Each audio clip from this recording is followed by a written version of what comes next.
All right, so we're gonna take a look at chapter 4 here, and we're gonna dig in a little bit deeper into proteins, specifically looking at their structure, function, and folding.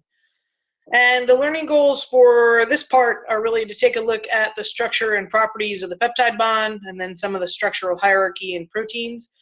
That structural hierarchy in proteins will kind of blend into part 2 as well. So when we're thinking about proteins, we're thinking about something that's going to have more than 50 amino acids. And we're going to be looking at things like protein dynamics, which is really this understanding of the many possible ways that we could arrange the amino acid residues in three-dimensional space. When we talk about a native conformation, we mean that a protein is folded in its functioning state.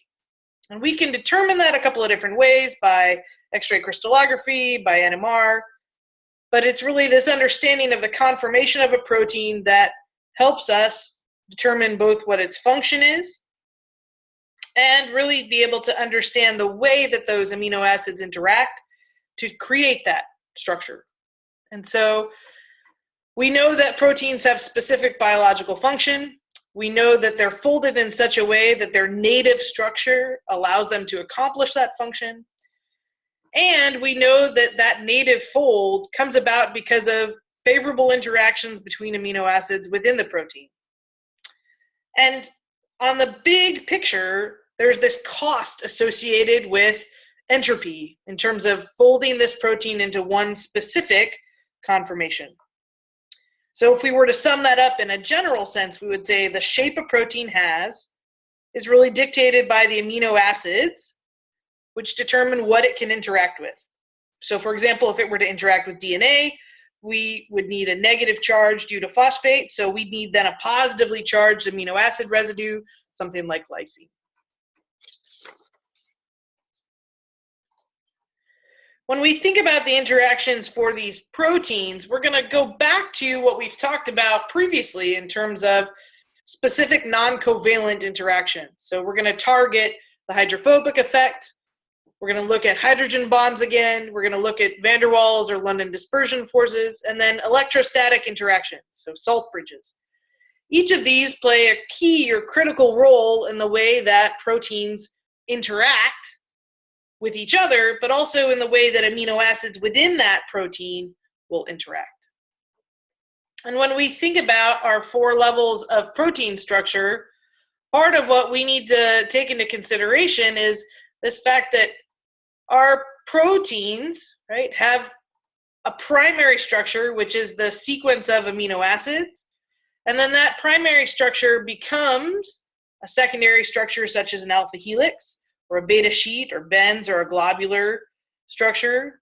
And then this tertiary structure is really a specific three-dimensional structure that we see. And finally, we have a quaternary structure, which is an arrangement of subunits in a multi-subunit protein. It can be difficult to tell the difference between tertiary and quaternary structure.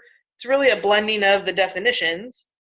But it's important to recognize that proteins are folded up, and they can be unfolded by a variety of different factors. So for example, a low pH or a high temperature, urea, guanidinium, these are all things that can impact the folding of a protein.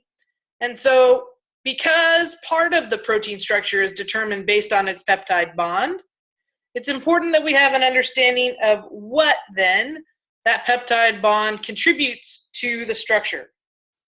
And so we're going to take a look here at resonance. So this understanding that resonance is what causes the planar nature of peptide bonds. So they're less reactive compared to esters.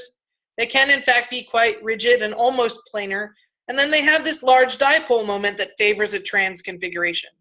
Now it's important to state here that it's not all the time. It's usually about 40% of the time. But it's key to recognize that this is a significant structural contribution to our understanding of the way that proteins are formed and the structures they establish. So if we think about then this ability for resonance to occur, the resonance that we're looking at is really between this carbonyl group and the nitrogen. So I can have the electrons come down to form an imine bond, right? with a partial negative charge here and a partial positive charge here, which is what we see. And so there's this distribution of charge within a peptide bond that results in this trans configuration. Now, when we're thinking about, say, for example, rotation around a peptide bond, we don't expect to see rotation because this peptide bond is in a trans configuration, only 0.05% are cis. There's an exception with proline, but that's really about it. So if you see a bend, suspect proline, excuse me. But one of the things that we can look at is this rotation around the alpha carbon that is permitted. So we have phi, which is this Greek letter. That's the angle around the alpha carbon, so the amide nitrogen bond. And then we have psi. This is the angle around the alpha carbon carbonyl carbon bond. And so in a fully extended polypeptide, both psi and phi are going to be 180 degrees. So if we take a look then at how a protein is going to behave, we're actually going to see a couple of things. We're going to see the trans nature of the peptide bond, and then we're going to see these phi and psi angles.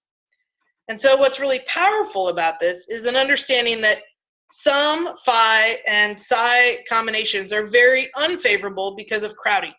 So it's just too clustered on backbone atoms with other atoms in the backbone or side chains. Some phi and psi combinations are more favorable because of the opportunity to form hydrogen bonding interactions. And so we're going to take a look at a Ramachandran plot, which shows this distribution of phi and psi dihedral angles that we see in a protein. So Ramachandran calculated angles and then plotted if the R groups were next to each other, what's the likelihood that these groups are near or far away from each other?